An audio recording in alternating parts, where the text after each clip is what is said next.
A day in my life as a Filipina living in India. Dahil tanghali nga pala akong nagising ngayon, syempre hindi ko napabaunan yung anak ko. Tara't samahan niyo ako maghatid ng baon niya. At syempre, bago nga pala ako maghatid ng baon, syempre may konting kasamang daldal ng binan ko. Kala mo naman siya naghahanda ng pagkain ng anak ko. Charot lang. So, ayan nga, sabi nga niya sa akin, ayan, tinatanghali ka ng gising. Hindi ka kasi maaga natutulog. Kaya yung anak mo walang baon. O, diba? Problematic ang mama ko. Basta ang importante, wala akong problema sa kanya. Siya lang may problema sa akin. At dahil nakapaghatid na nga ako ng pagkain ng anak ko, syempre, sayang naman yung pinag-ayos-ayos ko. Naligo ako, nag-makeup, ayan, nagbihis, tapos uuwi lang. Hindi pa naaanghitan yung damit ko. Kaya naman ngayon, naisipan kong gumala mag-isa. Syempre, kukuha muna ako ng salapi. Paano makakagala kung walang salapi, diba? So, yung gala ko nga pala ngayon is walang pasabi. Madadagdagan na naman yung problema ng mama ko. Ang akala kasi niya is maghahatid lang ako ng baon ng anak ko.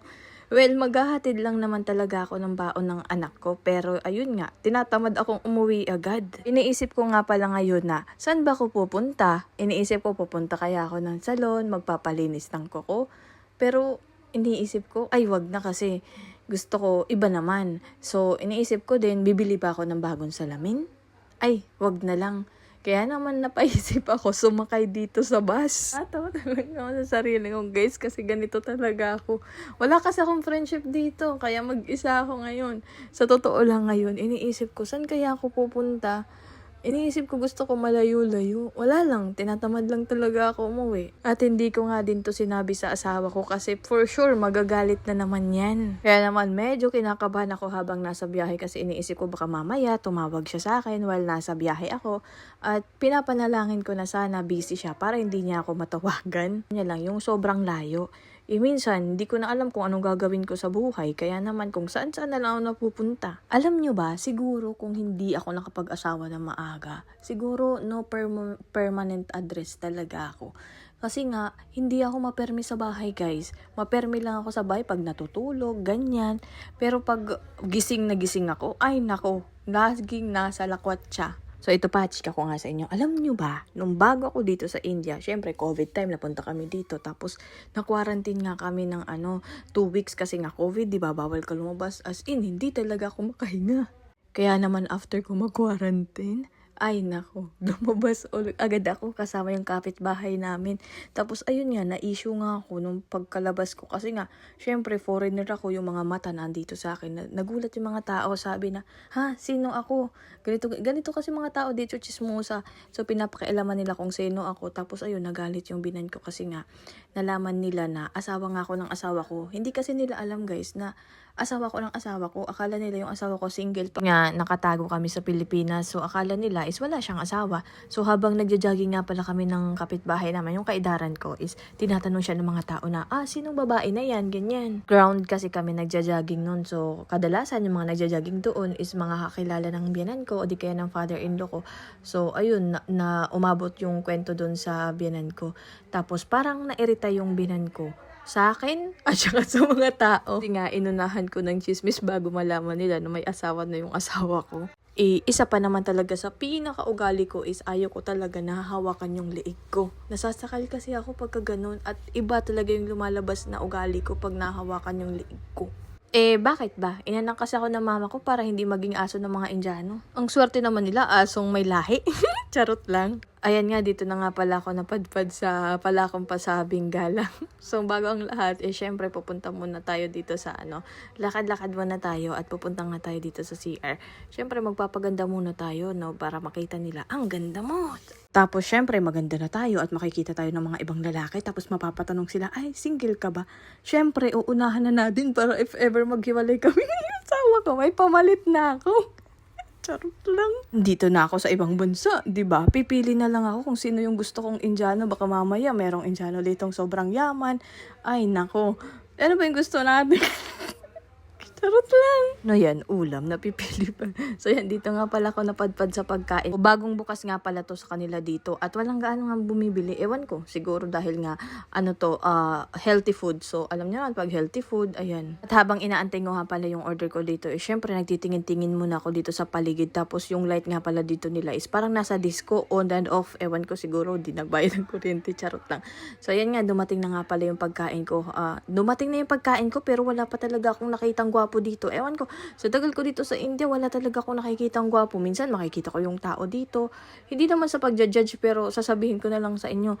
Yung ibang mga lalaki dito, nakikita ko madalas ang lalaki ng tiyan. Hindi ko alam kung bakit. Tapos ito pa, kadalasan napapansin ko dito, yung mga ganda yung mga katawan ng mga lalaki is yung mga maliliit, tapos maiitim. Ewan ko, hindi ko alam yun yung napansin ko dito kung sino yung maitim at saka yung mga parang unano, yung hindi katangkaran is yun yung maganda yung mga katawan. Pero pag matatangkad, parang wala silang pakialam sa tsura nila at sa katawan nila, ganun. At ngayon nga pala, syempre pagkatapos ko kumain is wala naman akong ibang katsikahan dun at wala na din na akong gagawin. Kaya naman naisipan ko na maglibot-libot na nga muna ako. At tapos naisipan ko nga din pala bumili ng pabango.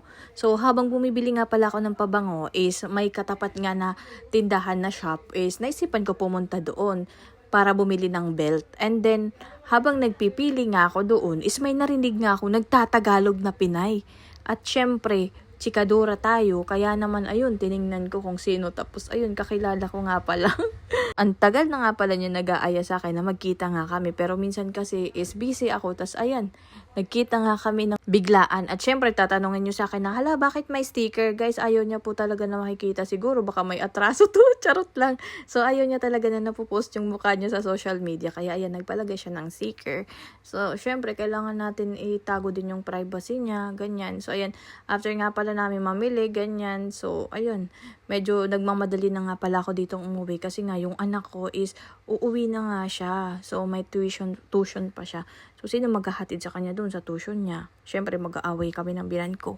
After school kasi ng anak ko is lagi siyang pumupunta sa tuition niya, which is yung Malayalam at saka Hindi. Yun kasi yung pinakamahirap na subject sa kanya. Syempre, hindi naman niya yun mother tongue. At bago nga pala kami umuwi, since hindi pa nga kumain yung kasamahan ko, kaya naman naisipan kong kumain ulit kami. Ayan, so ito nga pala yung pagkain niya namin. Pinatikim ko nga sa kanya itong lagi kong ino-order kasi nga, ito guys, yung pagkain na to is masarap talaga siya kumpara sa KFC, ganyan. Sabi ko sa kanya, ito try niya to at nagustuhan nga niya kasi saucy talaga siya, hindi dry dito. Kasi yung pagkain, masyadong dry, ewan ko, hindi ko nagugustuhan. Tapos ito na nga guys, habang nag-i-enjoy nga pala ako sa pagkain namin dito, is tawag ng tawag yung binan ko sa akin.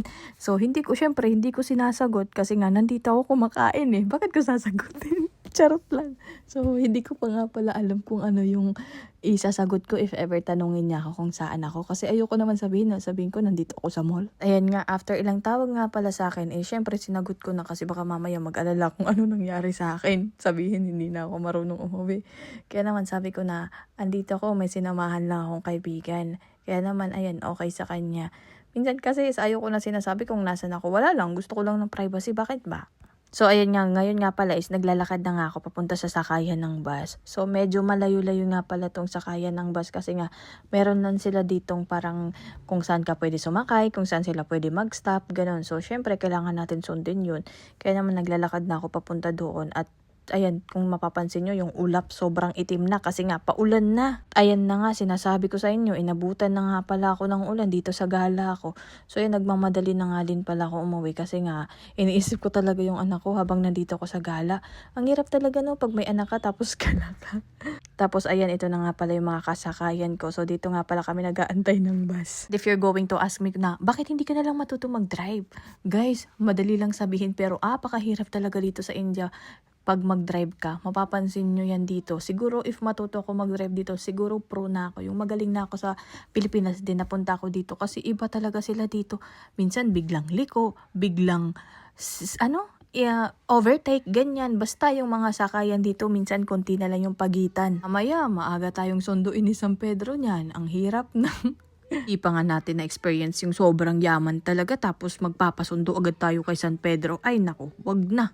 Tapos ayan na nga, nakasakay na nga pala ako dito ng bus. Ayan, siksikan nga pala. And if you're going to ask me, Diyan na Pinay, ano ba yung amoy dyan?